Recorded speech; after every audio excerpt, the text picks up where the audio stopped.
Freedom news ಇಂದ Chetan. Sudeep sir ಪ್ರಶ್ನೆ. Right sir, starting Pradeep ಬೆಳಕಿಲ್ಲ ಅವ್ರದ್ದು ವಾಯ್ಸ್ ಇತ್ತು, ನಂತರ ಚೇಂಜ್ ಆಯ್ತು ಬಿಗ್ ಬಾಸ್ ವಾಯ್ಸ್. ಈ ಸರಿ ಅದೇ ಇರುತ್ತಾ ಅಥವಾ ಚೇಂಜ್ ಆಗುತ್ತಾ ಅಂತ? ವಾಯ್ಸ್ಗೆ ನಾನಿದ್ದೀನಿ ಸಾಕ್ಬಿಡಿ. ಸುದೀಪ್ ಸರ್, ಅದು ಹಿಂಗಾದ್ರೆ ಮಾತಾಡೋರು ಮಾತಾಡ್ತಾ ಇರ್ತಾರೆ ಬಿಡಿ. ಸುದೀಪ್ ಸರ್ ಈ ಕಡೆ ಸರ್,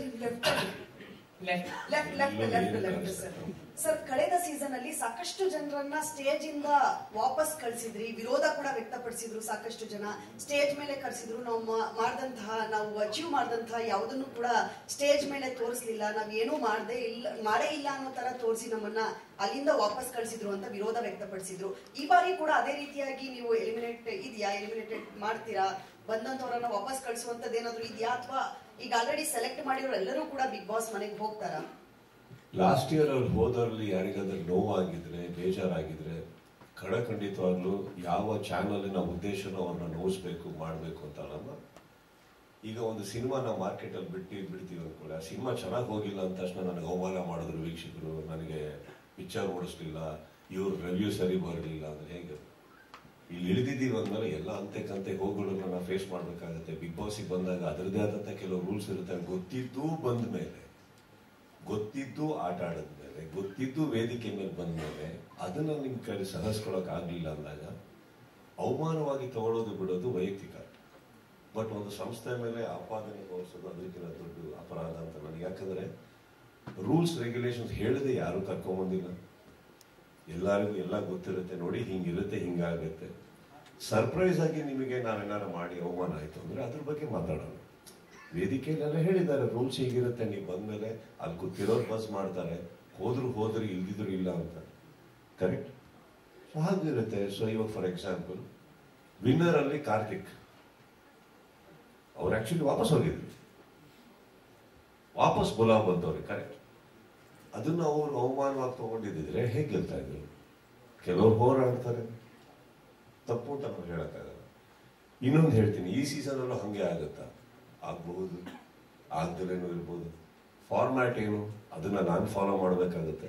ಅವರೆಲ್ಲ ಕುತ್ಕೊಂಡು ಯೋಚನೆ ಮಾಡಿ ಆ ಫಾರ್ಮ್ಯಾಟ್ ಹಾಕಿದ್ದಾರೆ ಅಂದ್ರೆ ಕಾರಣಾಂತರಗಳಿಂದ ಹಾಕಿರ್ತಾರೆ. ಎಲ್ಲೋ ಒಂದು ಲಕ್ಷಣಕ್ಕೆ ನಿಮ್ಗಳಿಗೆ ಮನೋರಂಜನೆ ಕೊಡಕ್ಕೆ ಏನ್ ಬೇಕು ಅದನ್ನ ಇಟ್ಕೊಂಡು ಮಾಡಿರ್ತಾರೆ. ಅದನ್ನ ಗೊತ್ತಿದ್ದು ಬರ್ಬೇಕಾದ್ರೆ ಅದನ್ನೆಲ್ಲ ಸೈನ್ ಮಾಡಿ ಪಾಲಿಸ್ತೀವಿ ಅಂತಾನೆ ಬಂದಿರ್ತಾರೆ.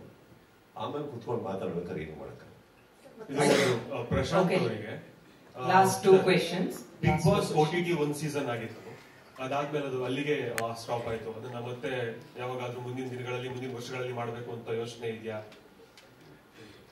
ಸದ್ಯಕ್ಕಂತೂ ಇಲ್ಲ, ಮುಂದಿನ ದಿನಗಳಲ್ಲಿ ಡೆಫಿನೆಟ್ ಮಾಡ್ತೇವೆ. ಯಾಕಂದ್ರೆ ಟಿವಿ ತುಂಬಾ ಚೆನ್ನಾಗಿ ಆಗ್ತಾ ಇದೆ. ಈಗ ಎಕ್ಸ್ಟೆಂಡೆಡ್ ವರ್ಷನ್ ಯೂಶಲ್ ನಾವು ಮಾಡ್ತೇವೆ, 15 ವಾರದಲ್ಲ 17 ವಾರ. ಆಲ್ ದಿ ಬೆಸ್ಟ್ ಸರ್, ಒಳ್ಳೆ ಆಂಕರ್ ಹುಡುಕಿ. ಆಯ್ತು ಸರ್, ಅವಿನಾಶ್ ಅಂತ ವಿಜಯ ಕರ್ನಾಟಕ ಡಿಜಿಟಲ್ ಇಂದ. ಅಂದ್ರೆ ಈಗ ಬಿಗ್ ಬಾಸ್ ನೀವು ಹೇಳ್ದಂಗೆ ಈಗ ಹೊಸ ಅಧ್ಯಾಯ ಅಂತ ಹೇಳ್ತಾ ಇದ್ದೀರಾ. 10 ಸೀಸನ್ ಮುಗ್ದು 11ನೇ ಸೀಸನ್ ಬಂದಿದೆ. ಎಲ್ಲರೂ ಸಾಕಷ್ಟು ಬದಲಾವಣೆ ಆಗಿದೆ ಕಳೆದ 10 ದಶಕದಿಂದ. ಆದ್ರೆ ಈ ಕಂಟೆಸ್ಟೆಂಟ್ ವಿನ್ನರ್ ಆಗೋರಿಗೆ 50 ಲಕ್ಷ ಅಮೌಂಟ್ ಮಾತ್ರ ಯಾಕೆ ಫಿಕ್ಸ್ ಮಾಡಿದ್ರೆ? ಅದು ಏನು ಜಾಸ್ತಿ ಆಗಲ್ವಾ, ಹೈಕ್ ಆಗಲ್ಲ ಅವರಿಗೆ? ಅಲ್ಲಿ ಪಕ್ಕದಲ್ಲಿ ಕೂತಿರೋ ಶಾರದಾ ಅವರು ನನ್ನ ಜೇಬಿ ಕೈ ಹಾಕ್ತಾ ಇದ್ದಾರೆ, ನಿಮ್ಗೆಷ್ಟು ಅಂದ್ಬಿಟ್ಟು. ನೀವು ಅವ್ರ ಬಗ್ಗೆ ನನಗೆ ಕೇಳ್ತಾ ಇದ್ರಿ. ಸಿ ಫಾರ್ ಎಕ್ಸಾಂಪಲ್ ಸರ್, ಒಂದು ಟೀಮ್ ವರ್ಲ್ಡ್ ಕಪ್ಗೆ ಹೋಯ್ತು ಅನ್ಕೊಳ್ಳೋಣ. ವಿನ್ನಿಂಗ್ ಪ್ರೈಸ್ ಏನು ಅಂದ್ರೆ ಒಂದು ಪ್ರೈಸ್ ಹೇಳ್ತಾರೆ. But do you think the players have earned only that much? What do you think? World cup winning team, random ಆಗಿ ಹೇಳ್ತಾ ಇದ್ದೆ, ಯಾವುದು ಫಿಕ್ಸ್ ಅಲ್ಲ. Winning team of the world cup get so much what. Do you think that is all they running? ಇಲ್ಲ sir, ಇದು ಬೇರೆ ಸಿಕ್ಕಿರತ್ತೆ.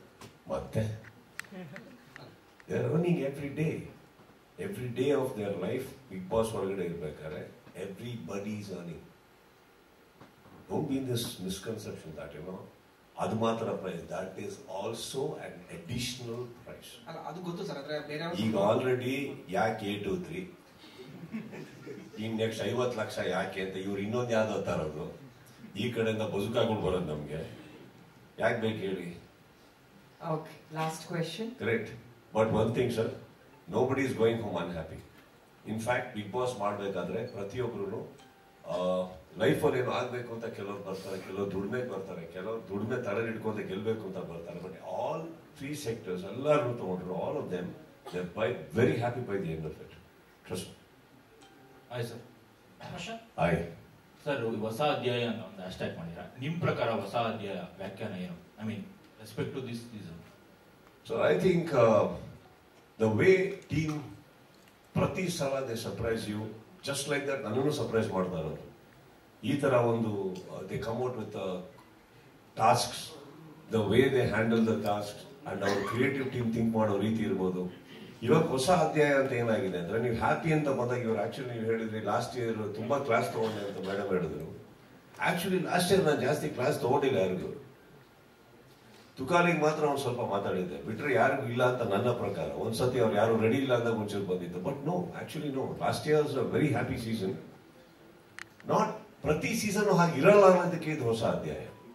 ಈಗ ಯಾವಾಗ ನೀವು ಸ್ವರ್ಗ ನರಕ ಅಂತ ಫಸ್ಟ್ ಇಂದಾನೆ ಸ್ಟಾರ್ಟ್ ಮಾಡಿದ್ರು, ಪ್ಲೀಸ್ ಅಲ್ಲಿ don't expect ice cream and sweets happening there.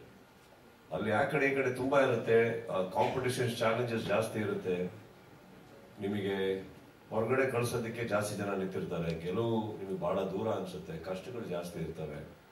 But I think the way first 2 to 3 weeks ಒಳಗಡೆ I think any good contestant can have a good foundation within the first 3 weeks. ಅಲ್ಲೇ ಗೊತ್ತಾಗುತ್ತೆ, if ಇದನ್ನ tolerate ಮಾಡಿ they can sustain themselves, they will go a long way. Prashanth sir, ಇಲ್ಲಿ Prashanth sir, ಹೊಸ ಅಧ್ಯಾಯ ಅಂತ ಹೇಳ್ತಾ ಇದ್ದೀರಾ. ಸೊ ಈ ಬಾರಿ ಬಿಗ್ ಬಾಸ್ ಮನೆಯಲ್ಲಿ ಏನೋ ಚೇಂಜಸ್ ಇರುತ್ತಾ? ಜೊತೆಗೆ ಹೀರೋ ಅಂತ ಯೋಚನೆ ಮಾಡ್ತಾ ಇರೋ ಜೊತೆಗೆ ನಿಮ್ ಪಕ್ಕದಲ್ಲಿ ಇರೋರಿಗೆ ಅವ್ರಿಗೊಂದು ಕ್ವಶನ್.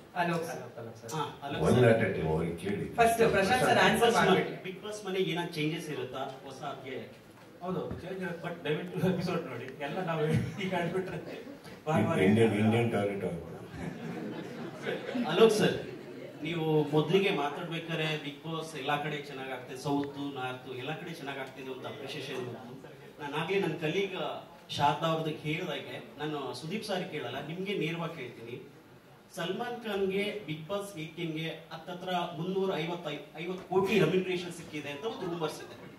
ಸೊ ನಿಮ್ಮ ಕನ್ನಡದಲ್ಲಿ ಸುದೀಪ್ ಸಾರ್ಗೆ ನಿಮ್ಮ ಕಂಪ್ನಿ ಅಥವಾ ನೀವು ಎಷ್ಟು ಸಂಭಾವನೆ ಕೊಟ್ಟಿದ್ದೀರಾ? Thank you. Thank you for the question. Let me understand what the question, then I'll answer.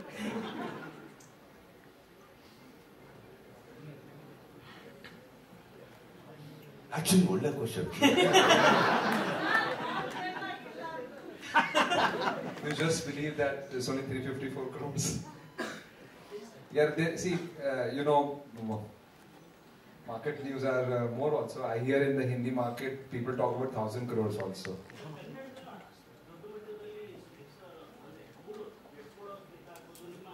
Yeah, they are so valuable. Wait. Let him talk in the mic. Sir, exactly. But ಅಲ್ಲಿನ ನೋಡುವಂತ viewers ಆಗಿದ್ರು ಕೂಡ ಕನ್ನಡದಲ್ಲಿ, ಈಗ ನಾವು ಬೇರೆ ಭಾಷೆಯಲ್ಲಿ ತಗೊಂಡಾಗ ಕನ್ನಡ ಬಿಗ್ ಬಾಸ್ ಹಿಂದಿ ಆದ್ಮೇಲೆ ಸಕ್ಸಸ್ಫುಲಿ ಆಗಿದ್ದು ಕನ್ನಡದಲ್ಲಿ ಅತಿ ಹೆಚ್ಚು. ಅದ್ರ ಕಾಂಟ್ರಿಬ್ಯೂಷನ್ ಸುದೀಪ್ ಸರ್ದು ಇರುತ್ತೆ, ವಾಟ್ ನಿಮ್ಮ ಕಂಪ್ನಿದು ಇರುತ್ತೆ, ವಯಕಮ್ ಅದು ಇರುತ್ತೆ. ಸೊ ನಾನು ಜನರಲಿ ನೀವು ಆಗ್ಲೇ ಹೇಳಿದಾಗ ಒಳ್ಳೆ ಚೆನ್ನಾಗಿ ಎಲ್ಲಾ ಕಡೆ ಹೋಗ್ತಾ ಇದೆ ಅಂದಾಗ, ಸೊ ವಾಟ್ ಅಬೌಟ್ ಸಂಭಾವನೆ ಅಂದ್ರೆ ರೆಮ್ಯುನರೇಷನ್ ಎಷ್ಟು ಕೊಟ್ಟಿರ್ತೀರಾ ಅಂತ? ಅಂದ್ರೆ 11. In short, he is telling, sir, Prashant, ನಾನು ಹೇಳ್ತೀನಿ ಬಿಡಿ. What he is telling, what you are paying there is okay. But we Kannadigas want to see Sudeep sir being paid more. Exactly. Being my younger brother, today I understand the value of having a brother. I need better family like this. I need more people like this in my life who think good for me. Sharada ಇಷ್ಟು ಕನ್ಸರ್ನಲ್ಲಿ ಕೇಳಿಲ್ಲ, ಅವ್ರದ್ದು ಬೇರೆ ಲೆಕ್ಕಾಚಾರ ಆಯ್ತು. Sir, noted. Sir, request noted. Thank you for sharing your feelings. Request noted. Anybody else? ಅವ್ರಿಗೆ back rho ಅಲ್ಲಿ ಅವ್ರಿಗೆ mic ಕೊಟ್ಟಿಲ್ಲ. ಪರವಾಗಿಲ್ಲಮ್ಮ, 10 minutes ತಗೊಳ್ಳಿ. ಅದು ತುಂಬಾ ಹಿಂದೆ ಅವರು. ಪ್ರಶಾಂತ್ ಅವರೇ, ಈಗ ಸುದೀಪ್ ಸರ್ 11 ಮಾಡಲ್ಲ ಅಂದ್ಮೇಲೆ ಒಂದಷ್ಟು ಜನದ ಹೆಸರುಗಳು ಓಡಾಡ್ತಾರೆ. ನೀವೇನಾದ್ರು ಟ್ರೈ ಮಾಡಿದ್ರೆ ಹೋಗ್ಬಿಟ್ಟು, ಅಥವಾ ಮಾಡಲ್ಲ ಅಂದ ತಕ್ಷಣ ನಿಮ್ಮ ರಿಯಾಕ್ಷನ್ ನಿಮ್ಮ ಚಾನಲ್ ಹೇಗಿದೆ? ನಾವು ಅಪ್ರೋಚ್ ಮಾಡಿಲ್ಲ ಸರ್, ಮಾರ್ಕೆಟ್ ನ್ಯೂಸ್ ಹಬ್ಬಿತ್ತು. ಸೊ ಅವ್ರನ್ನೇ ಅವರೆಲ್ಲ ಒಂದ್ ಕಡೆ ಹಬ್ಬಿದ್ದ ಹಬ್ಬಿದ್ದ ನಾವು ಯಾಕೆ ಹಬ್ಸಿಲ್ಲ ಪುನಃ ಹೋಗ್ತೇವೆ ಅವ್ರ ನಾವೊಂದು ಬೇರೆ ಮಾತೇ ಇರಲಿಲ್ಲ. ಸುದೀಪ್ ಸರ ಮಾಡ್ಕೊಂಡು ಡಿಸೈಡ್ ಆಗಿ ಅದಕ್ಕೆ ಹೋಗಿ ಒಪ್ಪಿಸಿದ್ರು. ಮಾಡಿಲ್ಲ ಅಂದ್ರೆ ಏನ್ ಮಾಡಿ ಒಪ್ಪಿಸ್ತೇವೆ ಯಾಕೆ ಮಾಡಲ್ಲ. ಮನೇಲಿರೋ ಹೆಣ್ಮಕ್ಳನ್ನ ನಾವ್ ಹೆಂಗಾನ ಸಮಾಧಾನ ಮಾಡ್ಬೋದು ಸರ್. ಈ ಪ್ರಕಾಶ್ ಸುಷ್ಮಾ ಅವ್ರ 3 ಜನ ಒಟ್ಟಿಗೆ ಬಂದ್ರೆ ಆಗಲ್ಲ ಸರ್, ಬಿಡ್ಲೇ ಇಲ್ಲ. ಆಮೇಲೆ ಬಂದಿದ್ದ ಹೆಸರು ನೀವ್ ಹೇಳ್ತಾರೆ ಇನ್ನೊಂದು ಹೆಸರು ಓಡಾಡ್ತು ಅಂತಂದ್ರೆ ಒಳ್ಳೆ ಹೆಸರು ತಾನೇ ಬಂದಿತ್ತು. ನಮ್ಮ ತಮ್ಮಂದೇ ಬಂದಿದ್ದು, ಒಳ್ಳೇದಾಗ್ಲಿ ಬಿಡಿ, ಏನೀಗ ಅಲ್ವಾ? ಅದ್ರ ಬಗ್ಗೆ ಹೇಳ್ತಿಲ್ಲ. ಇವರು ಲಾಸ್ಟ್ ಟೈಮ್ ನಮ್ಮ ಗುಂತ್ಕಲ್ಲಿದ್ದಾಗಲೂ ಅವ್ರು ಹೇಳ್ತಾರೆ ಅವ್ರೆಲ್ಲ ನಾವು ಮಾಡ್ತಿಲ್ಲ ಅಂದ್ರೆ ಮುಂದಿದ್ದಾಗ. ಅದಕ್ಕೆ ನಿಮ್ಮ ಚಾನಲ್ ಅಲ್ಲಿ ನಿಮ್ಮ ಮೇಲಧಿಕಾರಿಗಳೆಲ್ಲ ಅವ್ರು ಮಾಡಲ್ಲ ಅಂದ್ಮೇಲೆ ಒಂದು ಶಾಕ್ ನಿಲ್ತದೆ. ಇಲ್ಲ ನಾವು ಡಿಸೈಡ್ ಮಾಡಿದ್ವಿ ಸರ್ನ ಒಪ್ಪಿಸ್ತೇವೆ ಅಂತ. ಅಲ್ಲಿ ಇವ್ರು 10 ಜನ ಇದ್ರೆ ಯಾರೋ ಒಬ್ರು ಯೋಚನೆ ಮಾಡಿರ್ತಾರೆ ಹಿಂಗೊಂದು ಹೆಸರು ಬಿಟ್ರೆ ಸುದೀಪ್ ಅವ್ರು ಒಪ್ಪಿಟ್ಟ ಅಂತ ನಡೆದಿರುತ್ತೆ. ಪಾಪ ವರ್ಕೌಟ್ ಆಗಿಲ್ಲ. ಆಮೇಲೆ ನೀಟಾಗಿ ವರ್ಕೌಟ್ ಮಾತಾಡಿದ್ಮೇಲೆ ವರ್ಕೌಟ್ ಆಗಿದೆ. ಸುದೀಪ್ ಸರ್, ಕೇಶವಮೂರ್ತಿ, ಕನ್ನಡ ಪ್ರಭ. ಆಯ್ತು ಸರ್. ಸರ್, ಈಗ ಅದೇ ನವೀನ್ ಅವ್ರ ಒಂದು ಕ್ವಶನ್ ಕೇಳಿದ್ರಲ್ಲ, ಆ ಕ್ವಶನ್ ಭಾಗವಾಗಿ ಕೇಳ್ತಾ ಇರೋದು. ಯಾರು ನವೀನ್ ಅವಾಗಲೇ ರಣವೀರ್ ಕೇಳಿದ್ರಲ್ಲ. ಸೊ ಏನೇ ಆಸ್ ಎ ಹೋಸ್ಟ್ ಆಗಿ ನೀವು ಒಪ್ಕೋಬೇಕಾದ್ರೆ ರೆಕಮೆಂಡೇಶನ್ ಅದರ್ ಥಿಂಕ್ ಬಿಟ್ಬಿಟ್ಟು ಏನು ನಿಮ್ದು ಕನ್ಸರ್ನ್ ಇಂದ ಏನ್ ಕಂಡೀಷನ್ ಹಾಕಿರ್ತಾರೆ ಏನಾದ್ರು ಅಂತ ಎವ್ರಿ ಶೋ ಕಾರ್ಯಕ್ರಮ ಕನ್ನಡಿಗರಿಗ, ಕರ್ನಾಟಕದಲ್ಲ ಕನ್ನಡದವ್ರಿಗ, ನಿಮ್ಮಂತವ್ರಿಗ, ನಮ್ಮಂತವ್ರಿಗ ಇದ್ರಲ್ಲಿ 10 ಕನ್ನಡದ ಮನೆ ಉದ್ಧಾರ ಆಗುತ್ತಾ? ಬರ್ತಾರವ್ರ ಕನ್ನಡದವ್ರು ಕೆಲಸ ಮಾಡ್ತಾ ಇದ್ದಾರೆ, ಅವ್ರ ಕುಟುಂಬಕ್ಕೆ ಅನ್ನ ಹೋಗುತ್ತಾ? ಕನ್ನಡದಲ್ಲಿ ಎಲ್ಲರ ಮನೆ ಮುಟ್ಟೋದ್ರಲ್ಲಿ ಒಂದು ನಗು ಬರುತ್ತಾ? ಖುಷಿಯಾಗಿ ಕನ್ನಡದಲ್ಲಿ ಮುಳುಗ್ತಾ ಇರೋ ಅಂತ ನನ್ನ ಉದ್ದೇಶ. ಆಗಲ್ಲ ಸರ್, ಇದು ಕಂಡೀಷನ್ ನಿರೂಪಕರಾಗಿ ಏನ್ ಕಂಡೀಷನ್ ಏನಕ್ಕೆ ಸರ್? ನನ್ನ ಮಗಳಿಗೆ ಏನ್ ಕಂಡೀಷನ್ ಹಾಕಲ್ಲ. ನೀಗ ಏನಮ್ಮ ಬೇಕು ಅಂತೀವಿ, ಯೋಗ್ಯತೆ ಇದ್ರೆ ದುಡ್ದು ಕೊಡ್ತೀವಿ, ಇಲ್ಲಾಂದ್ರೆ ಕಷ್ಟಪಟ್ಟು ಕೊಡ್ತೀನಿ, ಏನೋ ಮಾಡ್ತೀನಿ, ಅದು ಒಳ್ಳೇದಲ್ಲ ಅಂತ ಹೇಳ್ತೀವಿ. ಒಂದು ತಿಳ್ಕೊಳ್ಳಿ ಸರ್, ನೀವು ಕೆಲವು ಪ್ರಶ್ನೆಗಳು ಕೇಳೋ ತಪ್ಪೇ ಅಲ್ಲ ಸರ್, ಕೇಳಿ, ನಿಮ್ಗೆ ಅಧಿಕಾರ ಇದೆ. ಬಟ್ ಕೆಲವು ಅರ್ಥ ಮಾಡ್ಕೊಳ್ಳಿ. ಪಕ್ಕದಲ್ಲೇ ವಿಂಡ್ಸರ್ ಮಾನರ್ ಎದುರುಗಡೆ ಸಿದ್ದರಾಮಯ್ಯ ಅವ್ರ ಮನೆ ಇದೆ. ಸುಮ್ಮನೆ ಒಂದು 3,000 ಫ್ಲೈಟ್ ಟಿಕೆಟ್ ನಾನೇ ಕೊಡ್ತೀನಿ ಬೇಕಾದ್ರೆ. ಮೋದಿಯವ್ರು ಸಿಗ್ತಾರೆ, ನಮ್ಮೆಲ್ಲರ ಪರ ಹೋಗಿ ಮಾತಾಡಿ. ಯಾವುದಕ್ಕೂ ಸಿಗ್ನೇಚರ್ ಆಗದಿರೋ ಜಾಗಕ್ಕೆಲ್ಲ ನನ್ನ ಹೆಸರು ಹಾಕ್ತಾರೆ. ನಿಮಗೆ ನಾನು ಸೈನ್ ಕೊಡ್ತೀನಿ, ವಹಿಸ್ಕೊಡ್ತೀನಿ, ಹೋಗಿ ಮಾತಾಡಿ. You should understand, nobody is bigger than the government, the power or anybody. We are all lesser people. ಇದೇನಾಗುತ್ತೆ ಗೊತ್ತಾ ಸರ್, ನಿಮಗೆ ಯಾಕೆ ಬೇರೆ ಪ್ರಶ್ನೆಗಳು ಬರಲ್ವಾ? ಈಗ ನಾವು ದುಡಿತಾ ಇರೋದ್ರಲ್ಲಿ ಒಂದು 10 ಜನಕ್ಕೆ ಒಳ್ಳೇದು ಮಾಡ್ತಾ ಇದ್ದೀನ ಕೇಳಿ ಹೇಳ್ತೀನಲ್ಲ. ನಾನು ದುಡಿಯೋದ್ರಿಂದ ಯಾರಿಗಾರ ಸಮಾಜಕ್ಕೆ ಏನಾರ ಕೊಡ್ತಾ ಇದ್ದೀನ ಕೇಳಿ ಹೇಳ್ತೀನಲ್ಲ. ನಾನು ದುಡಿಯೋದಲ್ಲ, ನಾನು ಬರೀ ನನ್ನ ಮಗಳಿಗೆ ಕೊಡ್ತಾ ಇದ್ದೀನ ಕೇಳಿ ಹೇಳ್ತಾ ಇದ್ದೀನಲ್ಲ. ಯಾವ್ದಾದ್ರು ಸ್ಕೂಲ್ ಓಪನ್ ಮಾಡಿದ್ದೀನ, ಅನಾಥ ಮಕ್ಕಳಿಗೆ ದತ್ತು ತಗೊಂಡಿದ್ದೀನ, ಆಪರೇಷನ್ ಮಾಡಿದ್ದೀನ, ಮಾಧ್ಯಮ ಮಿತ್ರರಲ್ಲೇ ಎಷ್ಟೋ ಜನ ಬಂದಾಗಿ ನಾನು ಸಹಾಯ ಮಾಡಿಲ್ವ? ಈ ಪ್ರಶ್ನೆಗೆ ನನ್ನ ಹತ್ರ ಉತ್ತರ ಇದೆ. ನೀವು ಪರ್ಸನಲ್ ಆಗಿ ಸಿಕ್ಕಿದಾಗ್ಲೂ ನನಗೆ ಈ ತರ ಪ್ರಶ್ನೆಗಳು ಕೇಳಲ್ಲ. ನನ್ನ ಹೊಗಳ್ತೀರಾ, ಹಾಡಾಡ್ತೀರಾ, ನಿಮ್ಮಂತವ್ರು ಇನ್ನೊಬ್ಬ ಇಲ್ಲ ಅಂತೀರಾ, ನಿಮ್ ಬಗ್ಗೆ ಬುಕ್ ಬರಿಬೇಕು ಅಂತೀರಾ. ಈ ಕಡೆ ಕುತ್ಕೊಂಡ ತಕ್ಷಣ ಆ ಪ್ರಶ್ನೆಗಳು ಕೇಳ್ಬೇಕಾದ್ರೆ ನೀವು ಒಂಚೂರು ಯೋಚನೆ ಮಾಡಿ, ಆಕ್ಚುಲಿ ಅದಕ್ಕೆ ಉತ್ತರ ಇದೆಯಾ ನಮ್ಮ ಹತ್ರ?